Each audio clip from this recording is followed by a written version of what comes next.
यदि आप मन को लुभाने वाले नए नए गीत और संगीत सुनना चाहते हैं तो देवांगन प्रेजेंट यूट्यूब चैनल को सब्सक्राइब करें।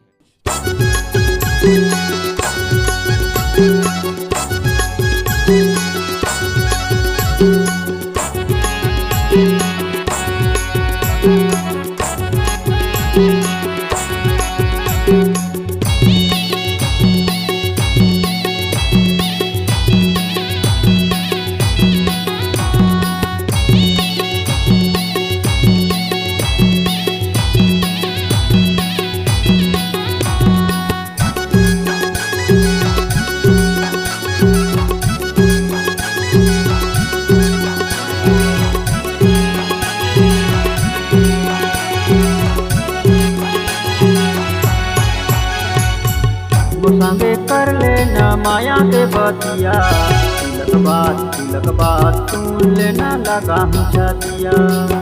ये जिस कहा तो मैं तोला, तिलक बात सुन लेना लगा हूँ छतिया।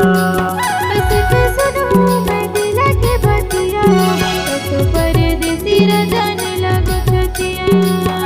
ऐसी कहा तो मैं तोला, तो परदेसी रजाने लगो छतिया। संगे कर लेना माया के बतिया, तिलक बात सुन लेना लगा हूँ छतिया। ये जिस कहा तो मैं तोला, तिलक बात सुन लेना लगा हूँ छतिया। कैसे सुनो मैं दिल के बतिया, तो परदेसी रजाने लगो छतिया। ऐसी कहा तो मैं तोला, तो परदेसी रजाने लगो छतिया।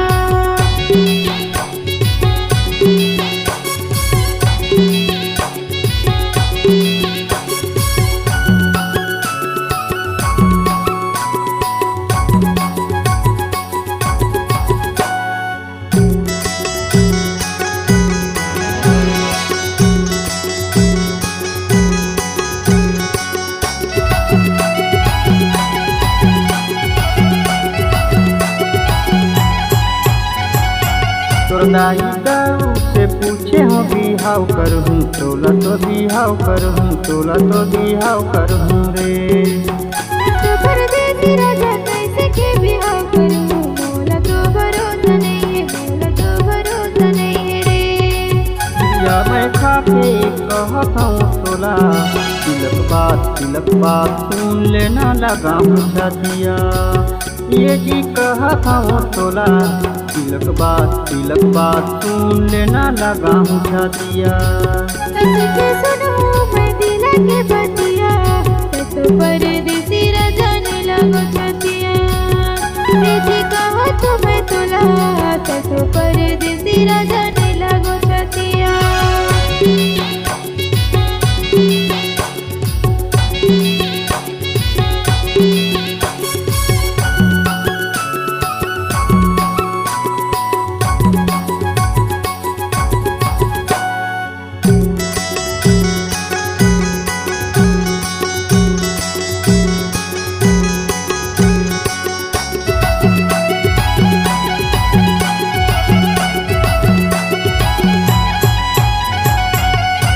परदेसी राजा हंस के बतिया लेना, मस्त बतिया लेना, मस्त बतिया लेना रे। तो परदेसी राजा हंस के बतिया ले, तोर से तो बतिया ले, तोर से तो बतिया ले रे। तोर में भरोसा अब होगी बोला, तोर से बिहाव करूँ कहा तो मैं तोला, तोर से बिहाव करूँ कहा तो मैं तोला। ये जी देखी लेना बोला, तो परदेसी राजा लगा हूँ छतिया। ये जी देखी लेना बोला, तो परदेसी राजा लगा हूँ छतिया।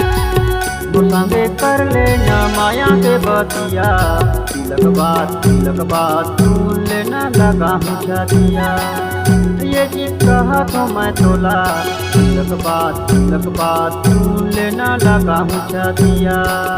ये जी कहा तो मैं तोला, तिलक बात सुन लेना लगा मुझा दिया। ये जी कहा तो मैं तोला, तिलक बात सुन लेना लगा मुझा दिया। तिलक बात सुन लेना लगा मुझा दिया। यदि गीत और संगीत में आपका रुझान है तो चले आइए देवांगन रिकॉर्डिंग स्टूडियो वाड्रफ नगर, मोबाइल नंबर 7225 91 31 08।